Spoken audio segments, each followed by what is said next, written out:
La, da, da, da. Good morning, everybody, and welcome to the best thing that's ever happened. Today, I plan to solve all of the problems that you knew you had, at least 7 to 9 problems you didn't even know you had. They'll be solved before they even become part of your conscious mind. Yeah. And the way to do that is via something called the Simultaneous Sip. Now, you don't have to participate to get the benefits, but just knowing that it exists, that's enough. And all you need if you want to participate is a cup or a mug or a glass, a tankard, chalice or stein, a canteen, jug or flask, a vessel of any kind. Fill it with your favorite liquid. I like coffee. And join me now for the unparalleled pleasure, the dopamine hit of the day, the thing that makes everything better. Everything. It's called the Simultaneous Sip, and it happens now. Go. Oh. I didn't think it was possible, but I think I undersold it. Once again, better than I could have ever imagined. Well, I told you in the title to this live stream that it was going to be a perfect news day. What would the perfect news item sound like? If you were going to be the designer of news, and you said, all right, let's sit down today. I'm going to concoct some news. It won't even be something that's new. So it doesn't even have to be about something that's just happening right away. Could be some longer-term story, but we're going to concoct it into news. What would be the perfect one? Well, it turns out we don't have to wonder, because the perfect news item has come to us thanks to the simulation. And what would the perfect news item be? Here it is. The ultimate, and of course it's better on Fox News, but the ultimate Fox News story. This is real, by the way. I'm not making this up. This next part is real. Elon Musk's child, Xavier Alexander Musk, has asked for both a name change and a new birth certificate reflecting a new gender identity. That is a perfect news story. Now, to top it off, to make it more perfect, Elon Musk has said publicly that he's very pro-trans. So far the news doesn't have any bite, because the famous person in the news, the richest man in the world, is, his personal view is compatible with what's happening in his family, so that's all good. I'm glad about that. But he did say, Elon Musk did say, that the pronoun thing is an aesthetic mess, meaning that it's just hard to navigate the different pronouns. And I think most of us would agree at least that far. Can we at least all agree that even, no matter what you think about what pronouns should be used, I think we'd all agree that it could be a little confusing, a little awkward. Yeah, it's a little extra work. So imagine being the richest man in the world because you are also one of the smartest, best inventors. I think of Elon Musk as sort of an inventor, entrepreneur.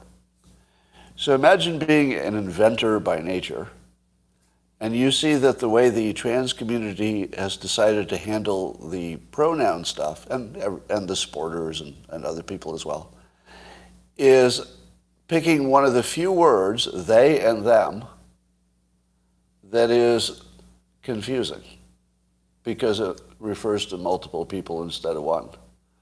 Of all the ways you could have solved this, why did you have to pick words that are confusing in terms of the number of people involved?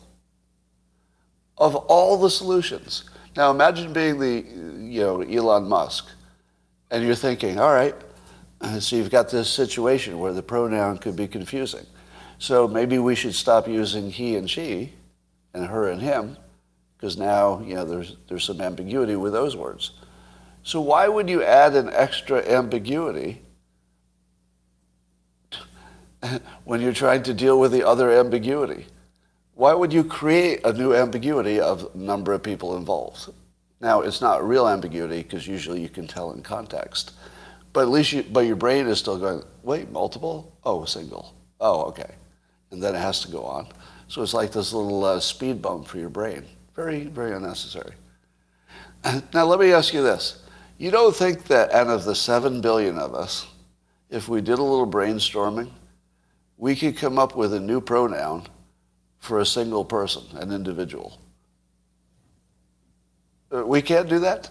Of all the things that humans on this planet would like to do, no, it. Something better than it. You're making my point. There are 7 billion of us.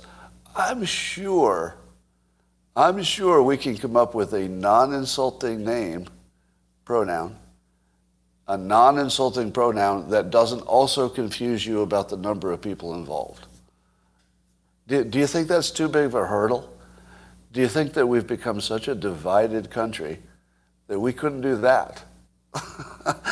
I honestly can't think of an easier problem to solve. We just come up with a word that hasn't been used before. May I suggest that whatever our new word is, let me add a specification here.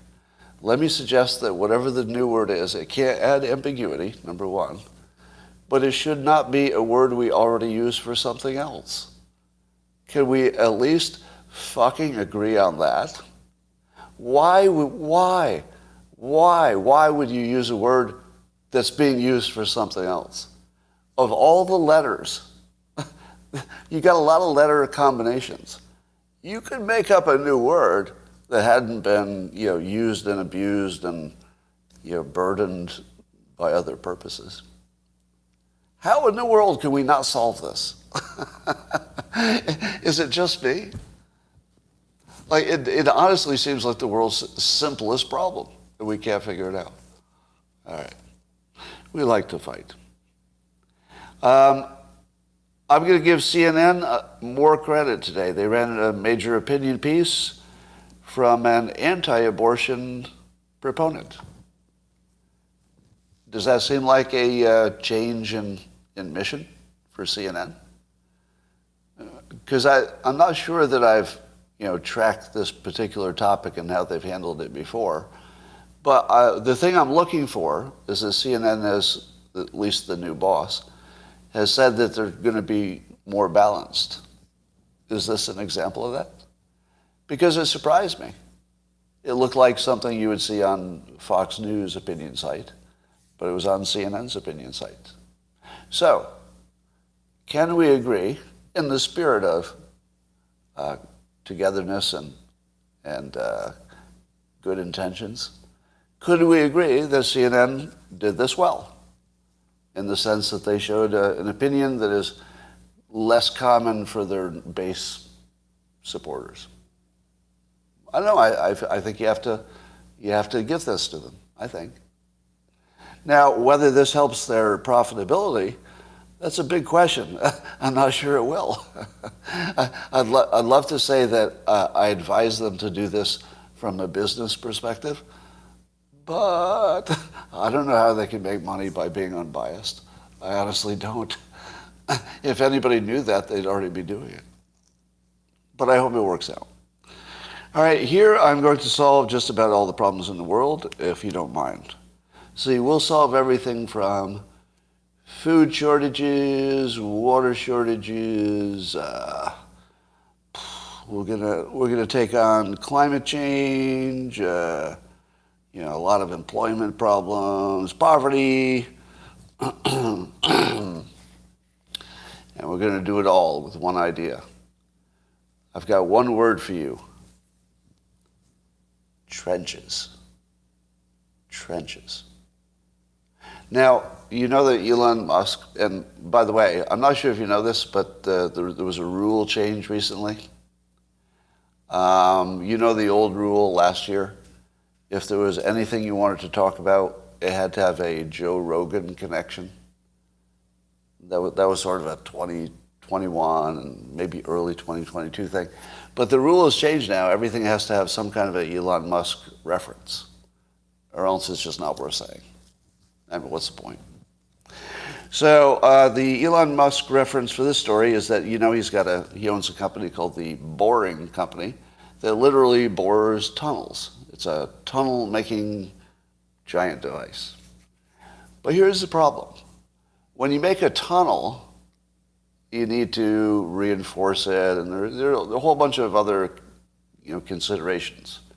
But if you were to make a trench, and you intended to cover it, it would be much easier. So imagine this. Imagine a gigantic device, perhaps so gigantic it even is powered by a small nuclear module. Because now, something like a nuclear submarine has, or a nuclear warship of some kind. So imagine it's a gigantic earth-moving trencher with a gigantic nuclear engine, so it can just build trenches like crazy.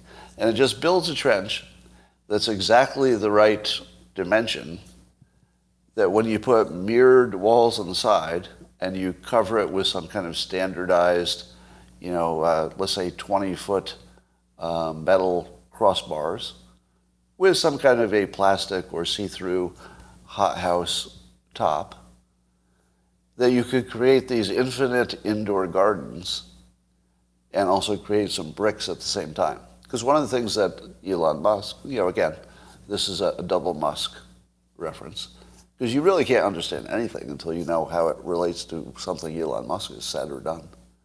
And so Elon Musk has said that his tunnel-making company will also have some kind of a brick-making company so they can turn the extra dirt into bricks on site. So imagine that this thing is gigantic robotic tunneler or trencher.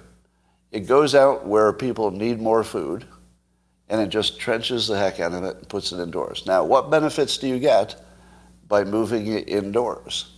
Number one, because it's mostly below the ground, and you could control, somewhat the top and other factors, you could control the temperature like nobody's business. You could also have mirrored walls such that a 20-foot trench would always have sun from every direction, because there would be enough mirrors to plants that no matter where the sun is, it's getting sun.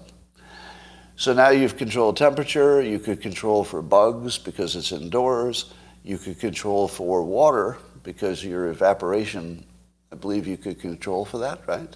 And just recapture the evaporation. So now you've got water, food. Of course, it would create employment because it's, you still need humans. Maybe you have some robots eventually harvesting stuff. But you would solve everything from fertilizers to what? To whatever.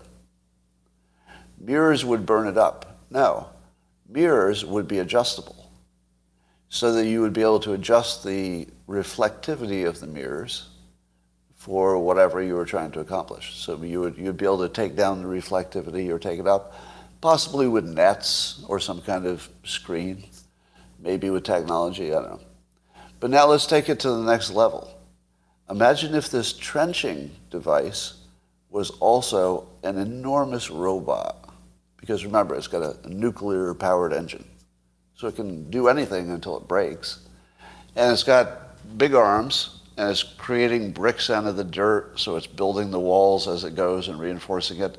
But on the back of the machine as it goes, it's also it's a big robot that's creating the roof. And you just take that out there, and you turn it on, and it just creates infinite trenched farm stuff. And it would, you probably have to, add in your own irrigation and some other stuff, but it can do that too. So you can imagine a giant robot that effectively was building a farming trench for any community. It would just keep on going. and people could just build houses near where the trench is. Build a house and wait a year and everybody's got food. Now, could you do the same thing with fish farms? Is there a way to have a giant robot, nuclear powered, of course, a giant robot that would make fish farms? Because I don't think it costs much to add the fish, the fish eggs, right? So the product doesn't cost much. It probably just costs a lot to create the facility, I would imagine. I would think that's where all the expense is, right? So could you take the cost of that down? Anyway, I think that you're going to see stuff like that in the future. Why can't we tell good news from bad news? How can I make this story about the economy more about Elon Musk? Okay, I got it. There's an Elon Musk quote talking about the upcoming probable recession, everybody's saying, all the smart people are saying, but the administration is saying, not necessarily, not guaranteed. But all the smart people are saying it looks like a recession is coming. And Elon Musk tweeted this is actually a good thing. It has been raining money on fools for too long. Some bankruptcies need to happen. Also, all the COVID stay-at-home stuff has tricked people into thinking that you don't actually need to work hard. Rude awakening inbound. Now, I agree with every word of that. Now, the reason that this seems, sort of shocking in newsmaking is that he just takes the emotion out of it. If you just take all the romanticism out of everything, here it is. It is absolutely necessarily true that we had to suck some of the excess out of the system. So we as humans actually can't tell the difference between good news and bad news. Mark Twain said something like that. And here's the perfect example. You remember what I told you, the stock market was pulling back and, it looked like there was some bubbles were going to pop. And I told you, same thing Elon Musk said. You have to have that. So it's sort of like having dentistry. Is it bad news that dentistry got invented? Because it really hurts to go to the dentist. No, it's good news. It's good news. Modern dentistry just got invented. So this is sort of like modern dentistry. It's like the pain that your economy has to have, but it has to have it. If it's something you have to have, in order to basically, nothing would work if you didn't have it. If you didn't have the pullbacks, the whole thing would, just hurtle out of control. So we really can't tell the difference between good news and bad news, but we can tell that it's going to hurt for a while, like sometimes dentistry. Here's all the smart economists saying. So Larry Summers. Now, I warn you that economists are not great at predicting the future. It's also their only job.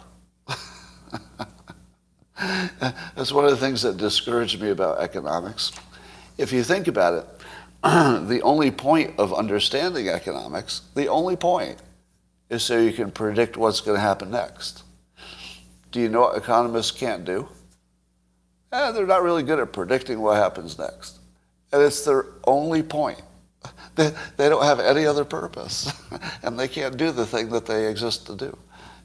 Tell you what's going to happen next. Right. The best you can do is diversify. Because, all right. So finance, of course, is slightly different than economics, but you get the point. So the economists are telling us that you'd need something like a 5% jobless rate for 5 years to get past the inflation.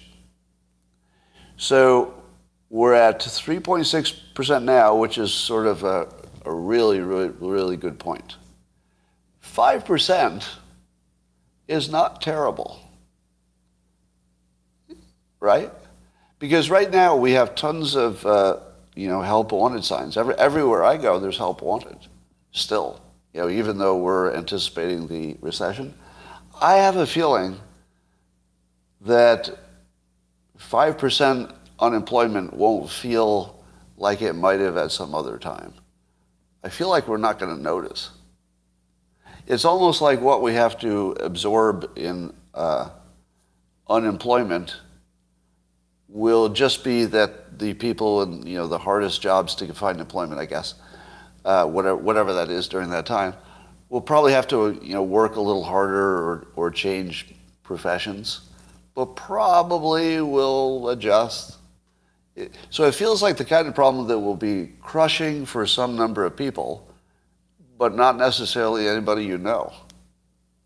I mean, it could be the kind of problem that's so, distributed. The difference between 3.6% employment and 5% in a context where there are plenty of signs that say help needed and things are breaking because there aren't enough people to work.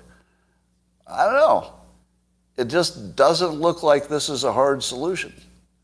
It's one of these things where it looks impossible at first, but then you say to yourself, well, suppose we had 5% inflation for 5 years. That would take down the debt quite a bit. You wouldn't like it. Suppose we had 5% unemployment for 5 years. Would you notice? I don't know. It's almost small enough that it might be something most of you didn't notice. But some of you would be crushed by it because you just couldn't get another job. I don't know. I wonder about that. Nuclear energy, we've got a golden age coming. The company NuScale, N-U-Scale, so they've been developing these small modular nuclear reactors. I think the idea is you build them in a factory and you build them all the same way so they're all approved. You don't have to go through that lengthy approval process. And then you put them on trucks or however you transport them, whatever it takes to move them. And you get lots of economic gains and safety gains and speed gains and basically every kind of gain you would want, you would get onto this model. And the news is that they're moving to commercialize it now. So they're starting their divisions that will be selling and supporting it. So they're actually moving out of R&D into commercialization. Now they're not quite there, so that maybe they're a little bit ahead of it, but they need to have the infrastructure there when they're ready. So they must be close enough that they've got to build the infrastructure. This is the sort of story we're hearing almost every day now. Almost every day we're hearing, Rolls-Royce is going to be creating small nuclear reactors. We're hearing that China is developing some new nuclear reactor technology. It's just on fire right now. And do you know the reason why? Because it's literally the only solution. Climate change, as well as just having enough electricity without polluting the world, there's literally only one solution. And the interesting thing was that for a long time, it hasn't been a technical problem. For a long time, it's been a persuasion problem. And I actually feel pretty happy that all of us were on the right side of history on this, and that many of us participated. I know I put a lot of effort into persuading people to simply understand that it's not their grandfather's nuclear energy market yet. The Schellenbergers, Mark Schneider, a number of people who were hugely helpful, and Schellenberger being probably the top of that pile. So just think about it. You were probably, at least in a small part of something that really changed civilization. The persuasion element of moving to nuclear. All right. Here are two takes on inflation that are opposites. So Ian Bremmer tweeted that there are several governments, he named them, and they all have high inflations. So the US, the UK, Germany, and Italy all have high inflation. And he said that they have different forms of government, and then people argued, they're all kind of leftists, blah, blah, blah. But the point was that Ian Bremmer gave 4 examples of modern economies that all have high inflation. So as he says, he finishes his tweet, wild guess is not the government's. So it's not the form of government, there's something in the world that's causing inflation in lots of places. Not to be outdone, Sean Spicer tweeted that the following countries, so this is a Sean Spicer tweet, he said, I think this is a Biden quote, if it's my fault, Biden said, why is it the case that in every other major industrial country in the world that inflation is higher? And then Sean Spicer points out that the inflation in the U.S. is 8.6, but Canada has 6.8, France is 5.2, Switzerland's 2.9, Japan 2.5, Saudi Arabia 2.2, China 2.1. Now, who's right? Because they both gave their examples. Ian Bremmer shows that several major industrial countries have inflation, and they're different forms of government, or at least different people running them. So that would suggest there's something international happening. But yet, is it also true that there are several major economies that have much less of a problem?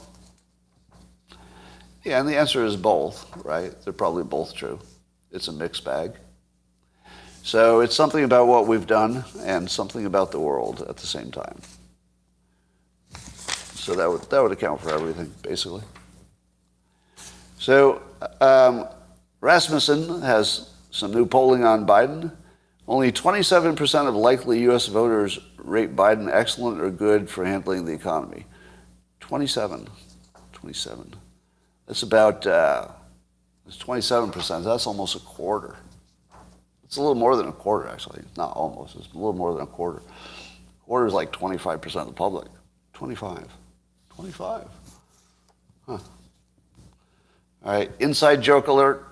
For those of you who do not understand what's happening right now, this is an inside joke. The subject of the inside joke is that 25% of the public gets every question wrong. Doesn't matter what the question is. Sometimes it's a left-leaning question, sometimes a right-leaning question, but 25% of the public gets every question wrong. It's an exaggeration, but it's a fun one. And Biden's rating is down from 32% in December. And 57% now give Biden a poor rating for his handling of the economy. Now, that's not really something you would want to run for re-election on. But who thinks this is more interesting? This is also Rasmussen. And who's to blame? So people were polled on who's to blame for the rising fuel costs. And only 29% of voters think it's the oil companies bear most responsibility. And only 11% say Putin. So it seems that the Biden administration play that is Putin, only 11% are buying their propaganda. So that means even most of the people who are Democrats are saying, oh, okay, that's too far. Let me get this straight. I have this image in my head of millions and millions of Democrats hearing Biden blame inflation on Putin and saying, okay, I'm starting to see a pattern. When Hillary was in office, she was going after Putin. When Trump ran, Hillary and her gang blamed Trump's election victory on Putin. And Putin is the one who hacked everything, and Putin. And it's all Putin, isn't it? Does it seem to you that the Democrats have only one play? What would the Democrats be without Putin? They wouldn't have anything, would they? Like, who would they blame if they're not blaming Putin for something? Because they always get the double dip. I saw a video of Max Boot, Democrat, saying that the war in Ukraine is our war. And the reason it's our war is that the war in Ukraine is a war about the international rule of law. And if we let the rule of law and the international order be upset, that's on us. That's personal. So we are being attacked by Russia. Because when Russia attacks the international order, well, we're part of that. So really, Russia has attacked us, so we're at war with Russia. That's what Max fucking Boot said in public. Now, why do the Democrats have such a hard-on about Putin? It's almost like there's something to the story that you don't understand. Did Putin steal somebody's girlfriend or something? Like I feel like the things that we observe about Russia are plenty terrible. I'll give you that. Plenty terrible. But it feels like there's some other thing going on. Like you would almost have to know some backstory to even understand why they have such a Putin obsession. Doesn't it feel personal? It actually just feels personal on some level. Like the Clintons and Putin have some kind of thing going on. I don't know. What is it? Did Bill Clinton sleep with Putin's mistress? Caused a problem? Just guessing. I don't know. Here's an update on the 2000 Mules video. So I teasingly tweeted that if it turns out that all of those alleged 2000 Mules do not show up on any videos, the only explanation I can think of is invisibility cloaks. And if the 2000 Mules have invisibility cloaks, whatever the problem here is, it's way worse than you thought, because they've got invisibility cloaks. So I'm a little worried that this mule story could be even bigger. I mean, we'd be talking alien invasion. Possibly we'd be finding out that we're muggles. And wouldn't that suck? You just found out you're a muggle. What? You're a muggle. I don't even know what that word means. Watch a movie, read a book. What's a muggle? Anyway, so I said that because it's been a while since we had an update, because Dinesh D'Souza, the producer of the movie, had promised that they're looking into getting some video evidence or some other corroborating evidence, because the movie is based on the primary evidence, is the GPS information that looks like there were a certain number of people who were next to ballot boxes a ridiculous number of times, more than 10 times in some period, and also went between some, some other specific sites. So the data is very compelling, or let's say the documentary is very compelling. If you watch it without context, you'd say to yourself, if this GPS data is accurate, they've definitely got some kind of a almost smoking gun or situation here. But most of us would say you need just like a little more, because you're still in the realm of something that could be explained by something else. The data's wrong, or there are different ways to analyze the data. There's some people whose job it is, like bicycle messengers or something, that they always go into the same address. It could be like a bicycle messenger who went to the same office building 10 times. And each time he leaned his bicycle against the bicycle, lock place that's next to the, you'd have to have millions and millions of people doing millions and millions of things, but you would end up with lots of coincidences that you didn't understand. Now, let me be clear. I'm not saying that example is a good one. That's not a good example. I'm just trying to open your mind to this concept. If you can't imagine another explanation for that GPS data, there are two reasons for that. One would be it's exactly what it looks like.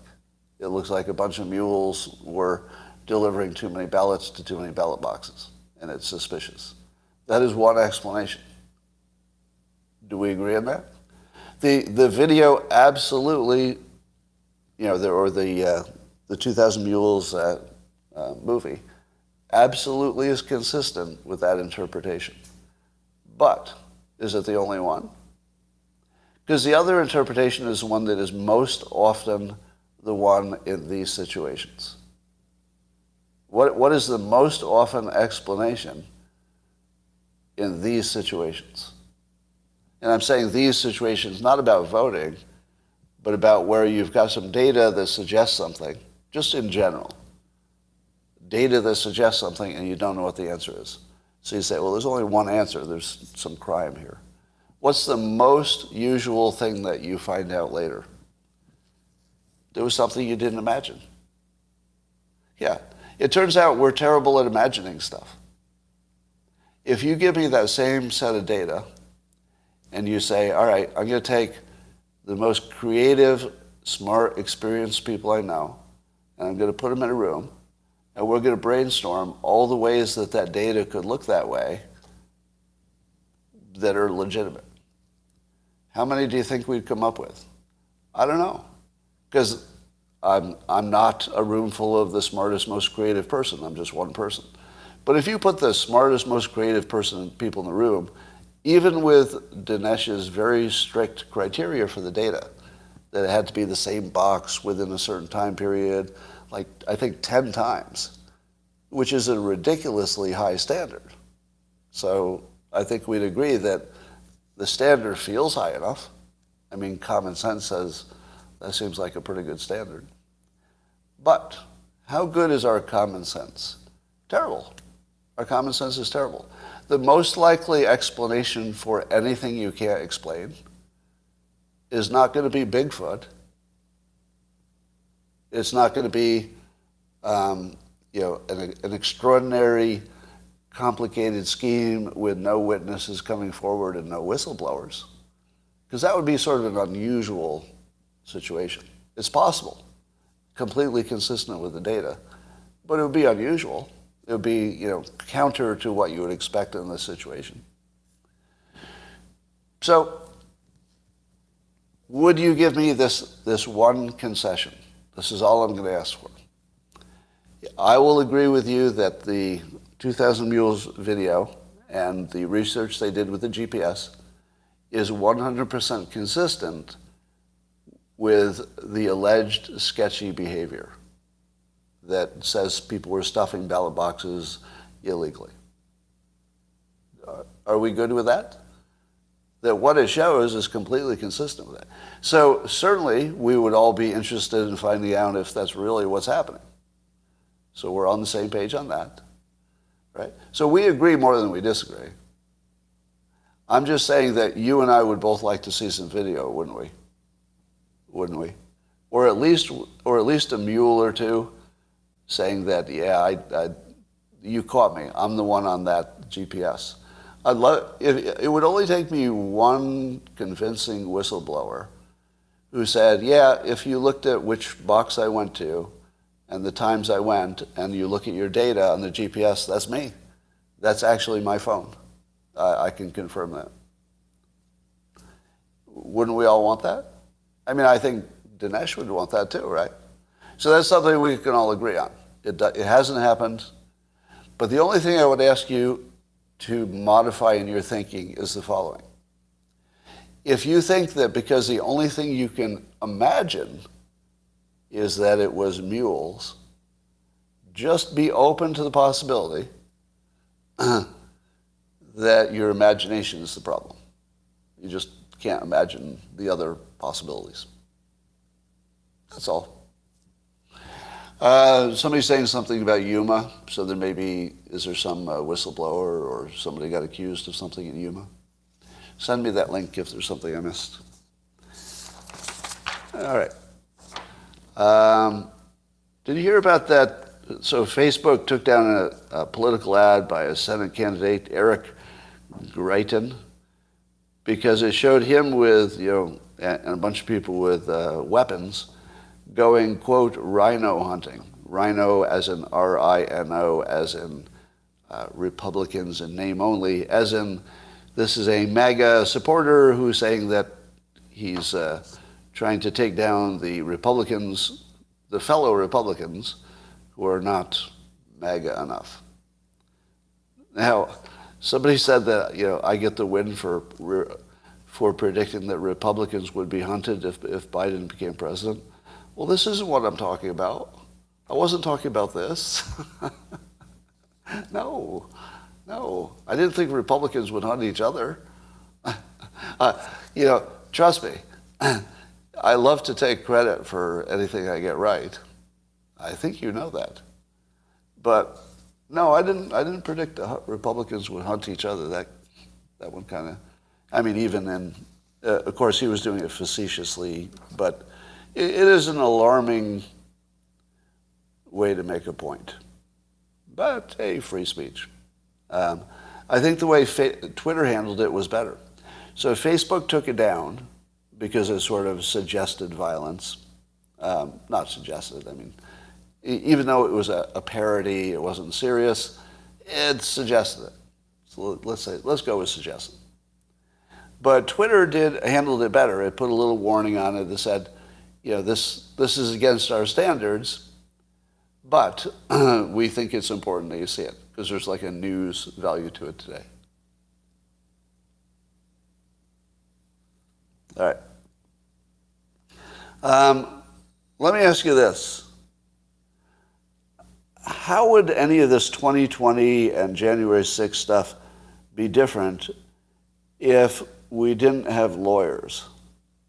Because think of all the lawyers that caused this. We had first, this is more like allegedly, because I don't know what's true and what's not true, but allegedly, Democrat lawyer Mark Elias was part of a big effort to, change things on the ground within legal bounds that caused an election result that was better for the Democrats, perhaps, than people expected. Now, that part's true, right? Can you fact check me on that? That he was part of an effort within completely legal grounds, apparently. He's not going to jail for anything. So, but he did some rule changes because of the pandemic, basically took advantage and created some, weaselly changes that were good for Democrats. Now, so that caused, number one, a surprise outcome. So when the Republicans saw the outcome, they were like, wait a minute, this is not normally what we would expect, so we think there's something sketchy going on. Now, it could have been that whether you like it or not, it was all legal, and the Republicans should have done something just as clever, but didn't. So, bad on them. So that's one lawyer thing. Now we're hearing that Trump's lawyer, John Eastman, was primarily the person who was saying there was a completely legal path for Trump to do what he was doing around January 6th, which was to support some kind of a delay and maybe fake electors or something like that. So there was primarily one lawyer close to Trump who was pushing that interpretation. So if that one lawyer had not said, there is a completely legal way to do this, do you think Trump would have acted the way he acted? Let me ask you that. Would Trump have acted the way he acted if not one lawyer told him it would be legal to do so, to act the way he acted? I doubt it. Now, I think Trump can overrule a lawyer in some situations because he's a high-end executive. They do that, and they should do that in some situations. But to me, if you took John Eastman out of the story, a lot would be different about January 6th, because it was the illusion that there was some kind of totally legal way to do this that probably allowed Trump to say, maybe we should pause and look into this, because it looks like maybe there's some legal way to do it. So that's two lawyers that created two things that were like the fuel of this thing. And then you have Sidney Powell coming out and promoting the most outrageous parts, the Venezuelan generals and, the crazy allegations against Dominion, the Kraken, right? So she even got me with her Kraken. At the time, I thought to myself, there's no way she'd say she has the goods unless she has the goods. So that's on me. That's like one of the... I feel like that was a learning experience for me. You can't stop learning. My learning experience was, I said to myself, nobody with her reputation, which up to that point was very good. Her reputation was like a DC power lawyer. And I said, nobody's going to be like the good reputation DC power lawyer and go say they have the goods unless they have the goods. And she didn't have the goods. I did not see that coming. That was surprising to me. All right, now, take those 3 lawyers out of the story. And now, go further. Go into Congress and remove from Congress anybody who's a lawyer and leave anybody who's not. Does any of this look the same? In my mind, when you elect lawyers, you're electing people who have a hammer and everything looks like a nail. What does a lawyer do when you've got a political problem or something to solve? They cause a hearing, they call a hearing, and they do something that looks like a mock trial. And then they litigate it in front of the public. Why? Because they're lawyers. Because they're lawyers. What would they do if they had been engineers? If Congress had been filled with only people who had worked as engineers before they get elected, do you think that their first instinct would be, you know what we need? Some kind of a show trial. Has any group of engineers ever sat in a room and said, our solution, I'm pretty sure, would be to have some kind of a public hearing where we litigate this thing, which is largely fake news, but they won't know? No. The reason we're in the situation we're in is lawyers. Lawyers in Congress, lawyers changing the rules about elections, which, although totally legally as far as I know, cause a certain reaction in the public. John Eastman made it possible for Trump to, follow his worst instincts in this case, maybe. I mean, I don't know what really happened. Then Sidney Powell, was just in the match. By the time Sidney Powell came along, you had all the gasoline. It was all caused by lawyers. And then one more lawyer came and said, Kraken, I got the Kraken, here it is, and then just torched the gas. If you ask me, this is a story about lawyers that we're acting as if it's a story about something else. And the reason that we're acting like it's a story about something else is because the lawyers told us to. That's why. The lawyers have convinced us that it's not a story about lawyers. It's just a lawyer fight. It's just lawyer on lawyer, and we're just the victims. Basically, we're the innocent bystanders of a giant lawyer on lawyer battle that is fought because why do lawyers fight? Why do lawyers have conflict? Because they're trained to have conflict. Lawyers are not trained to give away stuff. They're trained to fight. Literally trained to fight. What happens when you put the people who are trained for conflict in charge of everything? What the fuck do you think they're going to do? They're going to do what they've been trained to do all their life. Dispute shit. What do you do if you put, let's say, someone who's more of a deal maker? You're probably going to get deals. So the 1 year that we had, or the one term that we had Trump in office, we had a deal maker in office. So what happened when you put a deal maker in office? You got the Abraham Accords. You just made a deal. Yeah, you get a meeting with North Korea that completely changed the whole dynamic there, because Trump's not a lawyer. He's just a guy who saw another guy. And the guy who saw another guy said, well, why don't we meet and stop being enemies? And then they met, and things got weird, but they got less dangerous. So if you only hire hammers, don't be surprised when they treat everything like a nail. I mean, that's sort of on the public. And I would go so far as to say, maybe it should be illegal for lawyers to run for office.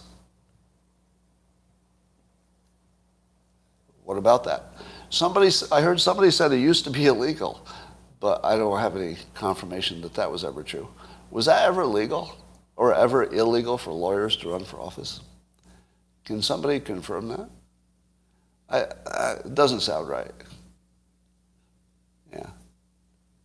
Yeah, John Adams was a lawyer. True. And John Adams was considered a miserable person to be around, I think. Probably unrelated. I mean, just based on the miserable part. So Lincoln was a lawyer. Well, look what he did. Caused a civil war. Just kidding, just kidding, just kidding. Well, I would argue that the lawyers of old were very different than the lawyers today. And, I'm not sure that that they were as conflict-driven as maybe they are today. Maybe they were. Could be. Could be. All right. What else is happening? That's about it. So here's another one of these. We can't tell what's smart and what's dumb. So Lithuania, some time ago, joined NATO. And of course, Lithuania is on the border there with Russia. And there was some little stranded, if you don't know this story, there was a little stranded part of Russia that was cut off by what is now considered, what is Lithuania. But there was an agreement that I think it was a railway or something. A Russian railway could connect the two, and Lithuania would treat the railway almost as if it were sovereign Russian territory, because it just made everybody happy. I mean, there wasn't any reason not to. Lithuania didn't really have any reason to cut Russia off from their own territory. And why cause trouble? So, they just had a little railroad and everything was fine. But now we've got this Ukraine ugliness, and Lithuania, being part of NATO and influenced by the West, has decided to cut off that access to the Russian territory. Now, do you know why they thought they could get away with this without creating any blowback? Because they're in NATO. So the fact that Lithuania is in NATO caused them to be a little bit more adventurous, well, actually a lot, than they would normally be. So here's the thing. Did joining NATO make them more safe or less? Because being in NATO caused, I would assume, NATO and others associated with NATO to influence Lithuania to do this insanely provocative thing with their neighboring country. Insanely provocative. It's crazy. It's so provocative. And I don't think they would have done it if they weren't in NATO. Now, do you think Russia is going to let it stand? Or are they going to, or is this the provocation for Russia to attack something that's part of NATO so that NATO can be activated by a technicality because of lawyers? Yeah. Don't you think lawyers get involved when deciding if NATO has been, let's say, activated? What do you think? Now, first it would be generals, right? I mean, because you need the immediate response. They're not going to run things through lawyers on day one. So on day one, it's going to be the generals. Okay, what do you do? But on day two, the lawyers are going to say, we're kind of watching this. And yeah, I think this technically is a NATO violation, so go ahead and activate NATO. Don't you think lawyers are part of the decision? I don't know the answer to that. I'm speaking out of complete ignorance.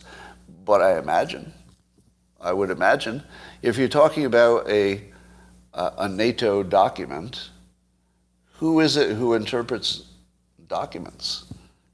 It's lawyers, right? So lawyers would be the ones interpreting whether the rules were being followed in invoking NATO or not. Now, you've heard Max Boot say that this is our war, and you know that the military-industrial complex would like it to be even larger. So if you follow the money, it seems the Democrats and the industrial military complex want more war, and now we see a provocation for a technical activation of NATO that doesn't have to happen. It's a completely optional thing. Does it not look like we're goading Putin into activating NATO so that we can enlarge the scope of the war? I'm not a sophisticated observer of any of this. What do I know about NATO and international relations? I don't know anything. But on the surface, that's exactly what it looks like, right? Now, I'm open to, again, to be consistent with my own philosophy, I'm open that I can't imagine some other explanation. But at the moment, I'm just telling you I can't imagine another explanation. It looks like the military-industrial complex is causing the United States to activate NATO to improve the profits of one industry. I'm not saying that's the only thing happening. I'm saying I don't see another interpretation. It's not obvious to me. So if there is another interpretation, I'd be open to it. But if it quacks like a duck, sometimes it's not a duck, but sometimes it's a duck call. Sometimes if it quacks like a duck, it's a duck hunter. Nobody tells you that, do they? Yeah. They tell you if it quacks like a duck, and well, they also do the looks like a duck. Sometimes it's a decoy with a duck call. So there. And now, having given you these thoughts, I would like to point out the following. I'm very bad at marketing because it, weirdly, even though persuasion is my primary focus lately, it feels manipulative to market. I feel like the most you should do is let people know what's out there, and then, if they want it, they go get it. And then everybody's happy. I hate to overmarket because then people get things that they maybe they don't like. But I feel it's incumbent upon you to tell you the following. The subscribers to the Locals platform, locals.com, or no, well, I think it's onlocals.com where you find the page, on Locals. But the subscribers there who see my other content have access to over 200 micro lessons that would give you either 200 life hacks that would make you more effective in life or happier. And you can learn all of them because they're so small. They're little videos. They're like 2 to 4 minutes. So in the period of just 10 hours, you could learn 200 reframes or life hacks that by their design are big ones. Like they're not trivial. I'm not telling you how to make sure the mustard in your refrigerator lasts longer. I'm not talking about that. I'm talking about like happiness. I'm talking about health. I'm talking about how to have a better relationship. How to talk to strangers, how to be successful, how to build a talent stack. I'm talking about the most basic things you need to be happy, and in I'd say 10 to 15 hours, and you could consume them while you're on the toilet. Literally. They're so small, a little video thing, you just put the audio in your ear, just listen to them one at a time, and imagine at the end of a year that you had consumed over 200 major life improvement hacks. Major ones. None of them are small. I mean, the smallest one would be how to be a better writer. You wouldn't want to be a better writer in 5 minutes? Because it does deliver that. It actually delivers that. You would be absolutely a better writer in 5 minutes and forever. So that's the sort of improvement you could get. Now, I feel like icky when I do marketing like this. But on the other hand, I would feel icky if you didn't know it was there. Because imagine, and if you don't mind, those of you who have seen the micro lessons or at least have been exposed to the same material, can you tell the other people if it made a difference in your life? Right? So some of you, most of you are watching are not familiar with it. Now most of you, I wonder if I could do this. So the Locals platform, I'm going to try something. I think this works. The Locals platform is telling you that, how much benefit they've gotten. And I'm going to turn you toward each other. Let's see if the YouTube people can see the comments from the Locals people. I think that's working. Is it backwards? Is it writing backwards? Because my screen I've got backwards screens, so. All right. So you can see what okay. So on Locals, just tell them if you think the micro lessons have had a substantial impact in your life. And emphasis on substantial. Like, I'm not talking about how to open jars. All right. So you get the idea. Thank you. Thank you for doing that. By the way, this is a technique I borrowed from Tony Snow from the Dale Carnegie School. Dale Carnegie just has his students sell the program. He doesn't do it himself. He just has his students do it. Because once you see the students sell it, you go, okay, I got to have that. Right? It's a completely different level of sales. So I just showed you what the Locals people are getting out of it, and so you can judge for yourself. All right, that is all for today. I think you'd agree this is the most valuable thing that's happened to you so far today. Probably the best thing. And maybe one of the best things that's ever happened to civilization, because those micro lessons are going to go from me to Locals to you to the world, and I think everything's going to be different in about a year. That's my prediction. So go forward today and have an amazing day. It's a good start. Don't blow it. Bye for now.